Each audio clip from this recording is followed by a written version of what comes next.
Liberia. Liberia. Liberia. Beautiful people, beautiful land. Loving people, simple people. We don't need millions to enjoy. This is our time to rise and shine. Liberian people like enjoyment. Even our praise, all enjoyment. Today, we enjoy.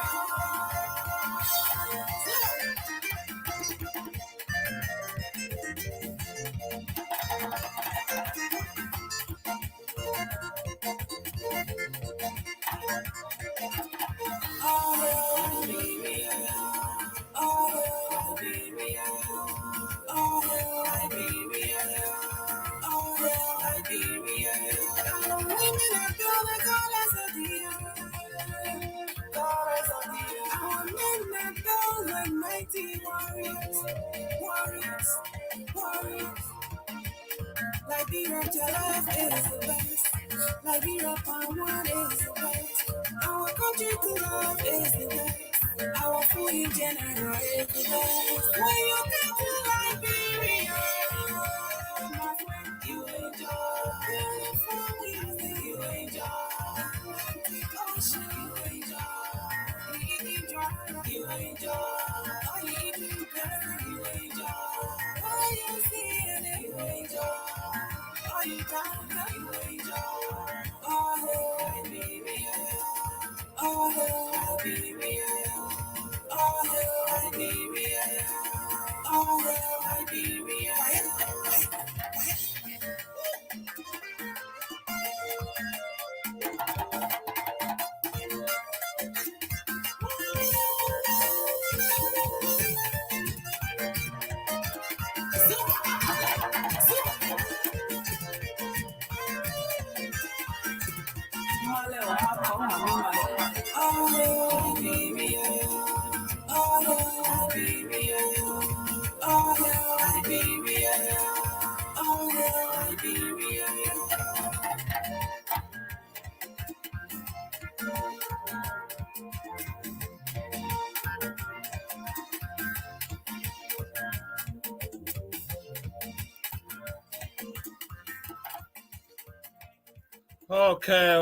Okay, folks. Welcome to Talk TV Media Network. Welcome to all of you. Welcome. Wherever you are. Welcome to the show. Welcome to Second Opinion. Today is December 5th, 2023. The month is going fast, man. Wow. This is something. Yeah. Hey, so welcome, folks. Wherever you're watching us from, whether you're in Liberia, you are in Canada, you're in United States here, you're in Europe, Africa, Russia, wherever. Welcome to Second Opinion with Sam Gadu. You know, as you can already see by Plato, that opinion is the medium between knowledge and ignorance. Have you ever had a second opinion in your life? In all of your decision makings? Have you ever? This is the essence of this show. We want to speak common sense, wisdom, and opinion. Second opinion into people, politics. You know, this is where we come from. This is what this show is about speaking logic and reason, right? I was sitting and before coming on air, I'm thinking about some of the things that occurred during the campaign that just ended in Liberia, you know, that led to Joseph Numa Boakai being elected as president-elect. You know, very soon he will be officially sworn in as president of the nation of Liberia. The things, as many of you could recall, that took place during the campaign that just ended. A lot of things took place. A lot of campaigning, a lot of money was spent, brutalities took place, violence, cheating, at the battle box, money floating here and there. While you and I, the poor man, could not find the money, those in power, those who won the helm of power, the leadership role, had money. You know, the money they had, they could not give it to the people, the poor people, over the frame line of 6 years, timeline of 6 years. They couldn't. But they brought the money to give it to you, to sway you, to betray you, to swing you around, just so you can put them in power. This is where the common sense comes in. I ask myself, as many of you, the violence that took place, was it necessary? Most of the violence that took place at the Japan's freeway that led to the broad day killing of a young man, was it necessary? The violence that took place at the ARCOP headquarters, was it necessary? Common sense, right? The violence that took place in Lofa, in Foya, to be more specific, that led to 2 young men dead, was it necessary? No, because they all took human lives. And so, in the frame, in the context of common sense or second opinion, these guys now, these politicians, at the end of the day, they will come together, they will sit around the same table, they will eat together, but you are going home mourning and crying because of your loved one. There are lots of other people that are in jail behind bars right now because of the election that just ended. Was it necessary? That's my question. Did it make sense? Dying for these politicians, putting your lives on the line for these politicians. Does that make sense? Second opinion, no. My answer to you is no, it doesn't. To the point where you sacrifice and you put your life on the line because you are supporting someone blindly, blind loyalty. It doesn't make sense. These politicians, the best thing they can do for us is to stand on their various platforms and just cast each other out. That's what they want to do. So I asked myself, the guys that came around, the agents of change, as they call themselves, that are nowhere to be found now because they have lost. What were they thinking prior to the elections, the first election and the second election? What were they thinking? The likes like Henry Pedro Costa, right? Hindsight 2020. If you tell Henry Costa right now, all the things that you did, if you had another second chance to repeat those things, will you do them? I think second opinion will come in. No, he wouldn't. Because he's nowhere to be found right now. All his colleagues, Ben Sanvi, Kev Hassan, Dr. Peabody, all those guys, Tomalin, that portray themselves as the agents of change, that saw, I don't know what kind of eyes they were looking at or what kind of lenses they were looking at things, but they saw that George Weah was going to win the presidency. I have no clue, but they saw it their way, and it went one way. Or they went blindly. I can't say they even went blindly, because that would not be doing due diligence to second thought to this platform right now. I don't think the area and the lane in which they talk, they went blindly. They went intentionally. That's what I think. That's just the common sense. Because when they won, they planned it, they had a strategy of going in, and they had an exit strategy for getting out. Right? Those guys are not crazy. They're not stupid. They know what they were doing. The money, mullah. They went in for the money. They went in for a kill. Even though they knew that all odds were against, stacked up against CDC.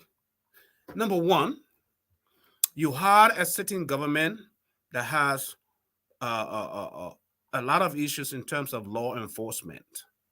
Number two, there is a very high inflation rate, in government. The rates are high, the exchange rate, 180, 190 to $1. That's high. Fighting the government. Number two, you have the most important commodity for Liberians was high, the price of rice, right? All of that were fighting. You have cases that needed solutions, judicial cases, criminal cases, right? No solution. That's another fourth aspect. You have in the international community is requesting for certain things to be accomplished or done, but that was ignored as well, fighting against you, right? All of those odds, plus the people were tired. They were tired because the poor man, the very people that put you in power, the motorcycle riders, the keke riders, the insecurity, people were tired with the insecurity, wherein you feel like the city, the environment you live in is not conducive. It's insecure. You don't know who's going to attack you overnight, or you're walking on the roadside, or who's going to attack you. You don't know. Today, as a matter of fact, we just published a story today where one of our own journalists, was hijacked, and his motorcycle was taken away. His phone and other gadgets were taken away. All of that, right? Another case today, scenario today that took place. A female riding in a keke, got hijacked with a knife to her stomach and her phone and her handbag all was stolen. Broad day. It is about time, with all of these scenarios that I just mentioned, it is about time that Liberia should have a new direction. And Liberians desired that. Liberians saw that, and that is what they went for, folks. They needed a new direction where you're walking in your own country and you don't feel insecure, and you are not looking over your shoulders as to who is watching, who is tailgating you, who is hunting you down, who is coming over to just take away your belongings or take away your life. Liberians were fed up with that. Liberians were tired with that. And as a result of that, they decided to have a second opinion. Why is the CDC becoming divided? There are the inner circle. The CDC inner circle is falling apart. Why is it falling apart? Why? Those who formed the CDC, those who brought the coalition together, does that speak something? Does that say something to just you, the common Liberian, who is just muya, muya, muya, muya, muya? Right? This thing is more than just muya, muya. It's more than just muya, muya. Right? So this is it. This thing is far more than muya, muya now. The muya, muya time now pass. So when you look at the conglomeration of CDC and where it's heading, you know that many of you who read a book by Sankawulo, When Things Fall Apart. Yeah. Things fall apart. When the center cannot hold. Yeah. That is what I'm talking about. When things fall apart, Welton Sankawulo, the center cannot hold. Judge Weah felt that he was the center for CDC. Dr. Tennant, all the other likes, all the other guys that left, they felt they were the center of CDC. Samuel Torres, all of them. The Jefferson Kojis, the Akaras Grace, all those guys.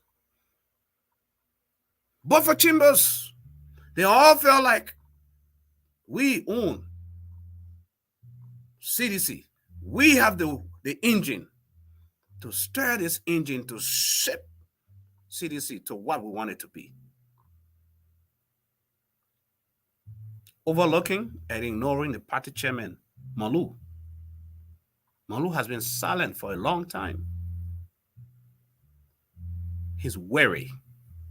He's beat up. But folks, there's something that I want you guys to see. That it didn't just happen for a reason or for happening's sake. This is the direction in which God wants this country to move. If God didn't want it, it was not going to happen. So irrespective of your political background or wherever you're coming from, I need you to come to the conclusion as in whether you Alexander Cummings or whether you whoever Brown or we are Liberians. Because Liberia is all we have. And that is why I'm here with a second opinion. Liberia is all we have. And as a result, we must preserve the sanctity and the peace and the future of Mama Liberia. That is what we need.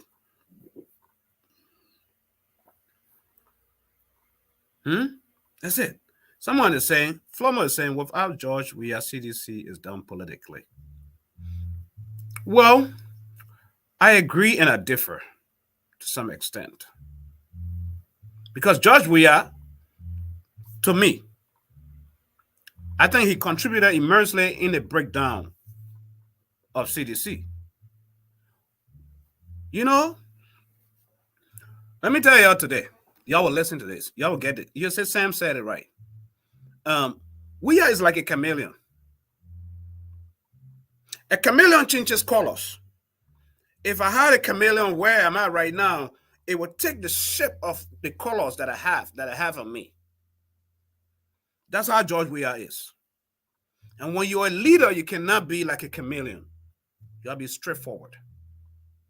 A lot of things that took place in that country and that are still taking place, Weah is aware. I firmly believe he's in the know. Yeah. So when it comes to the infrastructural breakdown or institutional breakdown of the country, we are a contributor. He's fully aware. He was being consulted. Money coming through him. But he can pretend and he act like he's not in the know. That's why he played deaf ears to protect his image. But if you're smart enough, you realize that nothing that happens in our country that George Manneh Weah was not aware or is not aware. Whatever occurs in that country, he's in the know. He shouldn't come sit here to get a sympathy card or whatsoever that he didn't know or this and that. Who runs things and you're not in the know? Who runs an organization and you don't know what's going on? Because those guys, those boys, and whoever that he made today prominent, they are loyal to him. They report to him. The Twers, the Thomas Fallas, the Sir Joseph, the Malus, all those guys, the Kojis, they all report to him. They know. He's in the know. Whatever takes place in that country, George Weah is aware. He's aware. He's aware. But he pretends he put on the coat of a chameleon as though he's not in the know. And that's why I decided to come with second opinion today. I have a different opinion, right? So put your comments. I will give you a different version, a different opinion. Common sense wisdom.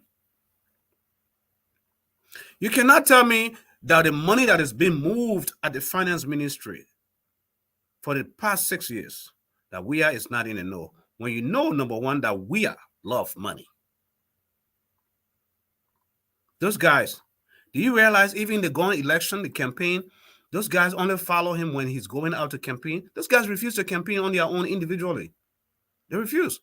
So they were just hanging around the president. Wherever he's going to go campaign, they all go along to create crowds. And those crowds were deceptive crowds because they deceived the man, his ministers and lawyers deceive him when they go along with all the entourage. He feels like the crowd is moving. No. If you have an entourage with 100 and 200 people that are part of the presidential convoy, and then now you conglomerate somewhere or gather somewhere and meet few people, you think it's a big crowd. So that crowd was fooling him. So we went up many times to campaign with the entire cabinet. That was deceiving. And it was the opposite with Joseph Njoman Boakai. It was the opposite. So there are a lot of lessons to draw. There are a lot of lessons to learn from here, right? As to how did it happen. If I were George Weah, I would be writing a book because his book will make money too.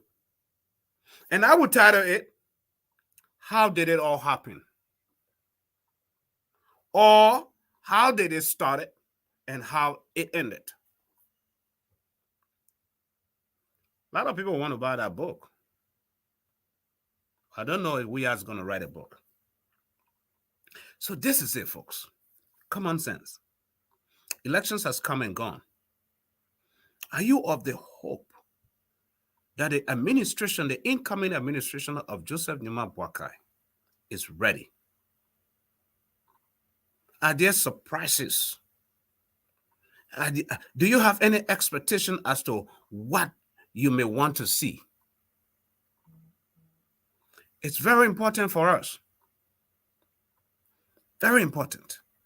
Yes, there are expectations. When the people elect you, they have expectations. They have desires. There are things they want to see. There are changes they are expecting. And some of those changes, rapid changes, has to do, number one, with law enforcement in the country. Dealing with the DA, drugs is crazy. I feel like the DA is in the know. All those drugs that have been coming in the country and stuff, the DA is in the know. They're aware. They didn't want to fight against it. They will fight against it. That's one aspect. The justice system needs to be well-rounded. It needs to be robust, the justice system. The police department needs to have people who are willing to work and break down crime and fight drugs. At the same time, the government, in as much the police will be fighting crime, you should have institutions established where you can take these criminals and rehabilitate them and put them, especially those who are drug addicts, who over the years are intoxicated, are addicts, right? How you put them in these institutions. So those 48 or 50 condominiums or whatsoever George Weah built, right? These are government properties. Audit, institute an audit, get them. When you take these boys from the ghettos, when you take them from the bushes, from the hamlet places, all these places where you're going to crack down crime and break all these ghettos and all of that stuff, take them out of there, put them in these institutions where they learn trade, technical trades, teach them and rehabilitate them. Because if the society's mental ability is crippled, the country is crippled. And that is the verge where Liberia is right now. Mental rehabilitation is a big deal in this country, in America. It's a big deal, folks. Because if your mind is not sound, there's no way you can perform. There's no way you can do better. Your mind has to be right first. That is why America invests millions and billions of dollars into mental health. Our institutions in Liberia must understand that. Right? So you take these guys, put them in these institutions, work with them, bring the professionals to assist or help them in that area, rehabilitate them, and send them back into society where they become productive citizens. That is the only way you can curtail crime. That is one way you can curtail crime, folks. That's the fact. Without that, there's no way you'll be able to curtail crime. Because if you take them off the street and you don't have these mental institutions established, what you're going to do is they're going to go somewhere else and gather somewhere else and cause more trouble. You're not helping. You have to find a solution to the problem. Without not having the solution to the problem, right? The police can crack down on all the crimes and all the criminals and all the ghettos in the town or in the city. It will not help. You have to find a solution as to how can we, in as much as cracking down on the crime, on the criminals, how can we help them to become productive? How can we help them to become better citizens for a better country? These are our youth, our future leaders for tomorrow. Some of us don't need a job in Liberia. I don't need a job, a government job to live. God has blessed me. I'm coming to create jobs. That's what I want to do. And in order to do that, all I want, and many others, is a safe environment. A safe environment that is secure, that is not threatening the peace of the country, where your businesses or your investments are safe. That is all most of us want. Let the government people stay in government. Let them do their stuff. Just like Sunday God said, everybody get their error. But when you're acting greedy, you all over the place, you lose it all. But everybody has their own area. And stay in your lane. Right? So if Joseph Numa Boaka's government understands that and he decentralized and have a free market system where there is competition on the market, right? Where I can compete, where someone who is shipping, from California, goods, I am shipping. New York, someone is shipping Oklahoma, someone shipping Texas. So if we all ship, but we meet the criteria, the line, the government guidelines and stuff, but we still ship, right? Whatever we ship, who benefits? The Liberian people. The prices will go down. Prices will go down. Competition. That's simple economics. Economics 101. That's it. But wherein you have only George Haddad bringing importing rice in the country. If only one entity importing rice in the country. If only one or two entities importing motorcycles in the country or kekes. You're only making those two people rich. That's it. But wherein everyone has the ability, as long as you have your own money and your business contacts to import as many motorcycles, as many kekes in the country, right? The prices of kekes will drop. The prices of motorcycles will drop because now there's competition. If your price is $1,000 for a motorcycle, and I can go somewhere and get it for $800 or $500, guess what? And it is the same quality. I will go there. I will go there and get it. That's the kind of business we need as a nation. We need leaders that understand that. Don't make few people rich and then other people suffer. Other people want to come in. 2, open the business sector. That's what I can tell Joseph Numa Boaka. He's a businessman. He should understand that. Open the market. It will help your government for the next 6 years. It will revamp. The prices of rice will go down. Fix the roads. Yes. The 6 arrests. I get it. Roads, agriculture, all of that. Invest into it. But open the market. If I get my pepper in Lofa, somebody get their pepper in Bon County, when we bring the pepper to Relay or our cassava, you don't know what I had to go through to plant my own cassava or my peppers. I may drop the price of my pepper or my cassava compared to someone who's coming from all the way Bon County or Lofa, as in someone who's coming from, just Margibi. It creates competition. Because pepper, you eat it or you're going to hair. Pepper will hair. Bitter ball. Cassava. So when you open the market system, you help your people.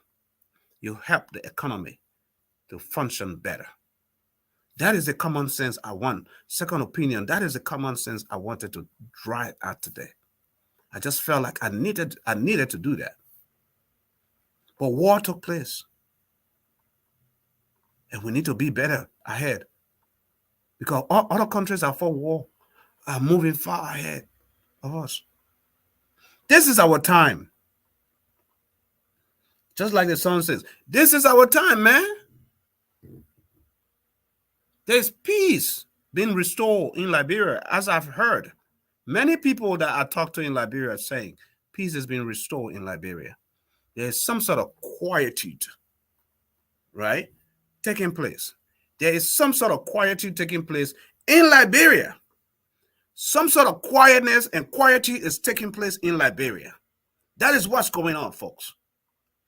Only because Joseph Numa Boakai was elected president. That's it. Without that, there could have still been fear. Fear on the market. Fear in the communities. That fear is still linger around. It still linger around. Slowly, slowly, slowly. It will dissipate. That fear will dissipate. The day Joseph Numa Boakai will be sworn into power, it will dissipate. It will disappear. But it will only disappear based on the people that he is going to put in power, especially to deal with law enforcement. Number one, he understands that he will be on a negative side if he doesn't fight the importation or the smuggling of drugs into the country. Because drugs is the number one killer that's killing our people. Kush and all of that stuff, marijuana, opium, all of that nonsense that's killing our people. Drugs, folks. See? So we have to fight. But this is not going to be a Joseph Numa Boakai, venture alone. It includes all of us as Liberians. Some of you guys, most people, I tell Liberians, you have done your part, right? You have more to do. Your hopes are too high. Some of you guys feel like Joseph Numa Boakai is God now. He's Jesus Christ. That overnight, the day that he's sworn in, everything will shift or turn around. No. You'll be deceiving yourself. Don't put your hopes that high. Joseph Numa Boakai is not God. It will take some time. It will take some time for you to see it. The level in which the country has gone, the things, the institutions that have broken down, right? The things that have happened to hold Liberia where it is, it will take 1 to 2 years before we start experiencing significant change.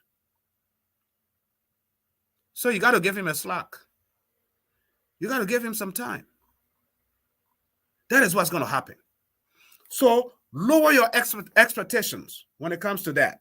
I want you to lower your expectation, folks. Lower your expectation. Without it, you'll be frustrating them yourself. Because Joseph Numa Boakai is human. He's human. He's going to let some of y'all down. Yeah. But I think he's going to do better, though. As much as he's going to let some of y'all down, he's still going to do better. He's still going to do better. He's still going to do better. We're preparing a documentary wherein you can have fun. Just one solid full hour where you're going to have a retrospective look of what took place during the campaign season, right? All the fun stuff, all the fake and whatsoever, we're going to put all together. And a lot of you guys will sit back and chill out and have a lot of laughter. Some of it is true, but it's fun. And part of that fun is one of this song. Is one of this, right? Let me play it so you see. It's especially this last election that led Joseph Numa Boakai being elected. Watch this. Gentlemen, for me, I'm coming back. The CDC war room around the corner. So let's begin now doing shit inside there. Yeah, because the result are coming from there. And then encouraging at all. But let me reach there. I'm coming back. I see myself dismissing it ahead. You see that? That's funny. Is it? The men that were running the CDC, the papa himself running the CDC war room. Because CDC didn't have a war room. CDC had a caricature. They didn't have a war room. A caricature called the war room. That's what they had. That's what they had, folks. I'm telling you. It's funny. Very interesting to see all of that taking place.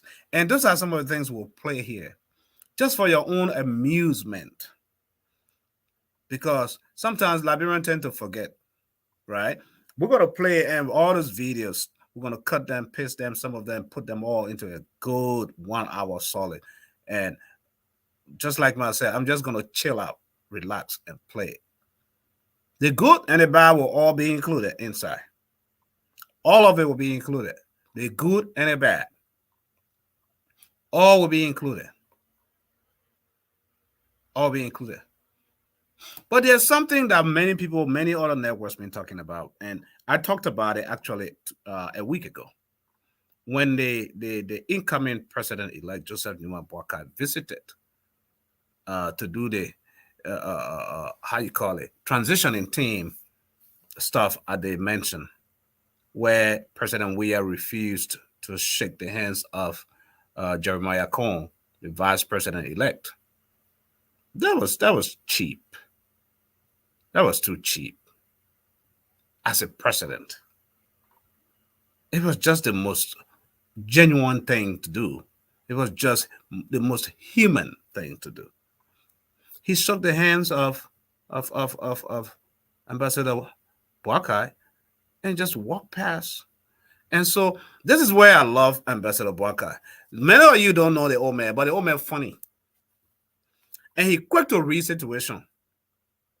When you watch that picture, you see Ambassador Boakai. As soon as we are passed by Jeremiah Cone, Ambassador Boakai stretched a hand and shook the hands of Jeremiah Cone and bend down and said, "My man, the man value you. That's why the man don't want to shake your hand.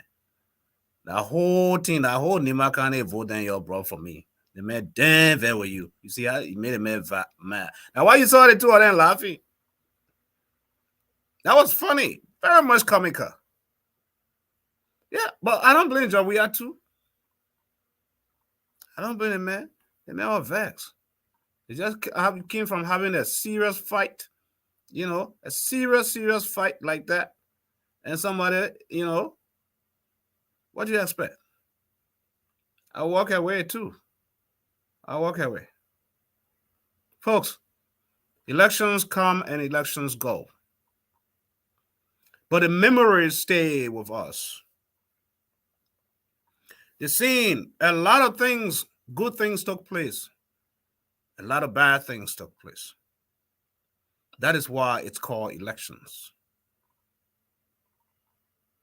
And so, the essence, I hope this election will teach a lot of Liberians a lot of lesson. That when it comes to elections, play smart, be wise. Don't be too emotional about it. Because the very people that you put your life on the line for, they will sit in the ballroom. They will sit in restaurants. They will sit in on their private tables with the very people that you are fighting for. They will sit with the very people that you hated and commune and eat together and laugh and say, don't mind it. When you had your hand cut, when you lost your life, your family member lost their lives campaigning, it became so personal to the point that the very brother that you live in the house with, from your same mother and same father, you could not speak to them because of politicians who have their own self-aggrandizement, whose self-agenda. It's all about them. And we'll put our lives on a line for them. That's common sense. And I hope you have this common sense. Learn something from it. Shoving and pushing your friend and taking a blow, hitting your own Liberian brother or Liberian sister. It's not worth it. Because at the end of the day, The very people that you putting your life on the line, the very people that you're killing yourself for, they're going to come together and shake hands and let bygones be bygones. But someone is going home with a relative, not returning home. That's why you have to be mindful when it comes to running elections, when it comes to campaigning for politicians. Politicians are politicians, and they will forever be politicians. So sometimes control your emotions. Things happen, good things, bad things. But what do you do? Liberia is about to get into a healing process. Will you ever receive a better healing process, especially when your loved one is gone because of campaign, because of elections? No. You will let it go, but you'll never forget. That is the society we live in, folks. That is the society we live in. We will move on. We'll let it go. There's no justice for some. There'll be no justice for some. For some, there will be justice. But does that stop life? No. Life will not stop. We must keep moving on. Those in charge must make sure that all these crimes that took place during the 6 years, that most of these families will have closure. That most of these families will have closure to these cases. That is the most honorable thing our law enforcement can do. That is the most honest and most honorable, most respectful thing our law enforcement body should do. That these families that are grieving over the years will have closure. How will you bury someone, your loved one, and not know how they died? What killed them? Who killed them? How? How? It is important. It's very important for us to know. Accountability is key for all of us. Accountability. A lot of these cases were cover-ups. Our law enforcement covered these cases up because of the hands, the invisible hands that were involved. But is that fair? No, it's not fair. Some people feel they are so powerful that it cannot be touched. I don't think that will happen under the Joseph Numa Boakai's administration. Oh, yeah. If you think that you're so powerful, you will be touched. And you go and commit a crime, and you think you're going to get away with it, you are fooling yourself. You are lying to yourself. That's it. Because at the end of the day, the law must prevail. The law must take its course.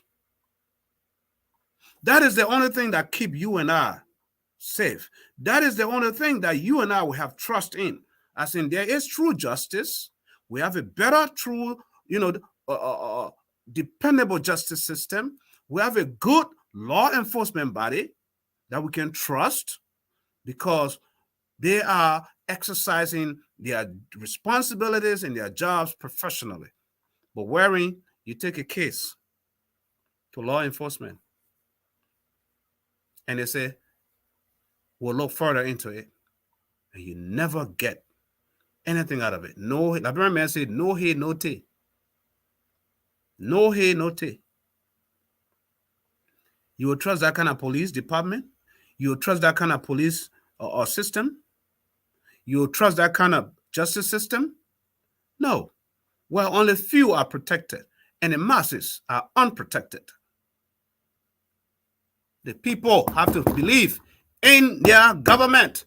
The people have to believe in their system in order for them to do better, in order for that country to do better. Folks, I'm telling you. That is what we need. That is what Liberia need as a people, as a nation. And I hope the next, I say again, the next coming administration will fully comprehend that, will fully understand that. The next thing is we need to have a very good foreign policy, foreign representation in the foreign policy, foreign, I would say, diplomacy part of it. Yeah, foreign policy when it comes to foreign affairs. We need to have good ambassadors that have and know the inner workings of diplomacy in the diplomatic world, how they can engage, how they can work things for the country. We need to have that in place, good one. We need to have a good justice system, a good police system, and we need to have a very good, practical, hands-on finance minister who is down to earth and have the fear of God, who knows that the people's money is the people's money, that it should not be tempered or touched. That is the finance minister that we need, that Liberia needs. Not a finance minister who, when he sees money, his head is blown, he's ready to destroy the country's future. Yeah. That's what Liberia needs. A finance minister that is hands-on, practical, common sense wisdom, right? That's it. A good manager. Because that role of finance minister is no small ball role. You need someone who has handled money before. I'm talking about not millions, but billions. Who understand that it is the people's money. LRA needs to be revamped. It needs to be restructured. Because there's a lot of money they raise. There's a lot of revenue they get from over there. Maritime is another one. Clearing, the payroll. All those ghost names on the payroll. Somebody who died now, somebody who not died 50 years, 30 years ago, 20 years ago. Their names still on the payroll. Only in Liberia, this kind of thing can happen. Yeah, man. Somebody died 10 years, 15 years, 20 years ago. Their name is still active on the payroll. Still active on the payroll in Liberia, folks. This thing I'm talking is true. And their relative go and collect. Their relative go and collect. As though that person has not died, they're still living there. Who does that in this century, in this world? Where we live in America, that if someone died, your father who now died 30 years ago, you the son, you stay collecting his payroll. I'm not talking about benefits. Not benefits, but payroll. Their name is active on the payroll. Corruption to the highest heavenlies. That's how I can say it. Corruption to the highest places. Can you imagine? So just John Newman Barker, all I can say, Pape Baku, you gotta stand strong. The thing you come and do, you gotta stand strong. Because all the people there, that they don't want you coming for it, they all will hate you. They will hate you, but at the end, they will cheer for you. All those, because if you remove all those ghost names off the payroll, all those ghost names alone, that's a lot of revenue that's coming in the country. A lot of people too in Liberia go and apply for jobs in ministries and stuff, and they never show up to work. Some of them show up once only to sign to get paid. Once a month, some of them once a week they show up. They just go in the office to sign. They go on by their business. How do you expect the government to do better with those kind of people? If you are employed at an agency and you need to be working up there, showing up 8 to 4, 8 to 5, there's a work there for you. You should be showing up. If you don't show up, you are fired.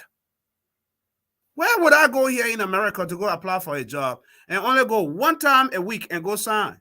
And then you think every 2 weeks I'm going to get a pay. Or at the end of the month I will get paid. I must be joking. Where? These are some of the things, common sense that we're speaking here. These are some of the second thoughts that we're talking about here on this platform. That people, there are so many people, almost every ministry in Liberia has those kinds of people on the payroll where they only go in and sign one time and they go on by their own normal business. They go sit down to their businesses. They run their business throughout the week. So you might as well just go run your business and make room for someone else who doesn't have a job, who is willing to work in that ministry. That's it. But you can't be on this side, be on this side. And on the other side, you're doing nothing. You only go in there to go collect. No. You can't do that. These are some of the things. When you take these kind of hard-line decisions as a leader, the people know that you're serious. The people know that you mean business. The country will boom. It will do better fast. But in order for you to take that decision, make sure you surround yourself with the right people. Surround yourself, Joseph Nyamabwaka, with the people that want to work with that vision. If not, you're going nowhere. You become a target yourself. You don't want that to happen to you. Surround yourself. Put people that you can, a team that is willing to implement that. Put that team, share your vision with them, and make sure that they are willing to work with that vision and execute that vision to the letter. If they are not, whoever's not willing, kick them out. Then they're not fit for the job. That's it. Then they're not fit for the job. That's it. But folks, I just wanted to come to say hello to you guys with common sense and second opinion here, because things have been going a little crazy since the end of elections. But here we are, getting things back on track. We'll be good. We'll be here doing our thing, giving you stories, happenings around the world and in Liberia as well. Our condolences to many of you who have lost your loved ones, especially to the Grand Gideons. Today, the people of Grand Judea lost one of their own representatives for District Number 1, Errol Madison Weon, died, and may his soul rest in peace. So these are things that are happening. We're living in perilous times. We're living in dangerous times. There are things that happen every day. So as a people, sympathize with one another. Let's hold each other up in these times of trials or mourning or temptations. While Grand Judah mourns the loss of their representative, we hope that God will strengthen them, all of them, and find a better replacement as well. That will be a replacement that will work in the best interest of that county of Grand Judah. That is our prayer. That's our desire. And so we say, may your soul rest in peace.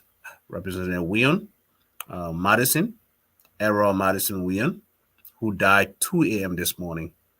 That's an empty vacancy right there. So I just wanted to say that. That's on our platform as well. The story, you want to know more about the story, it's on our platform, Talk TV Media, Facebook platform. Or you can visit the website at www.talktvmedia.com. You can check on our YouTube page as well. Folks, that's it. That's it. That's what we have to do for today. I wanted to go for 2 hours, but because of prior engagements, I have to stop on the 1 hour, show. But I have a very good song here, man, to play for you. Some of y'all not heard this song before. Let me play it. If you want to get a good wife, you're the woman that you will left here. 5 things for your wife. If you want your wife to respect you, do 5 things for your wife. Oh yeah, number 1, always give your wife money. Number 2, don't forget to give her money. Number 3, Oga, keep giving her money. Number 4, don't go out without giving money. Number 5, if the money finish, go and borrow money. Because women, they like money. If you don't get money, no follow woman.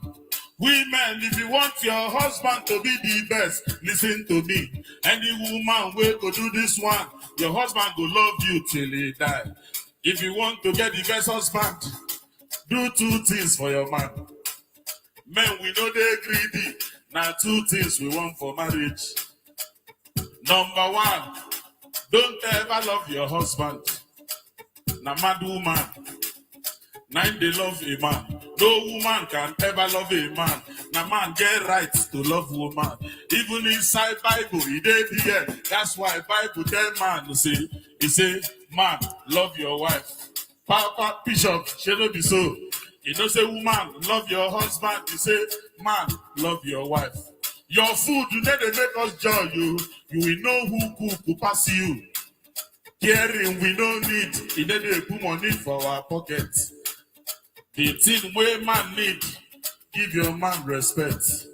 Respect your husband.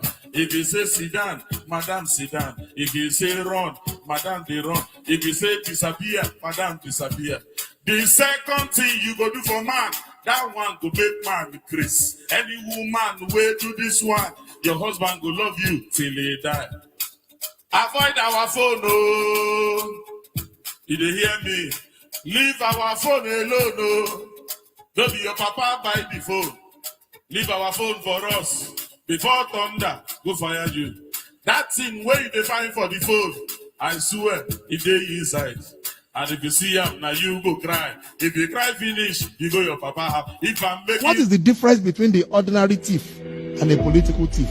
Number 1, the ordinary thief steals your money, your bag, your watch, and your jewelry, isn't it? But the political thief steals your future, your career, your education, your health, and your business. Number 2, the hilarious part is that the ordinary thief will choose whom to rob. But you are the one who choose the political thief to rob you. Because we choose them. We vote them. We blindly say we are not blind. Who is deceiving who? The ridiculous part of the whole issue is that we will fight to defend and protect our belongings from the ordinary thief. Is it not? But we fight each other to defend and protect the political thief. Is that not what we do? Thugs will be fighting themselves to protect those that are stealing our career, stealing our joy, stealing our health, stealing our success. What a shame.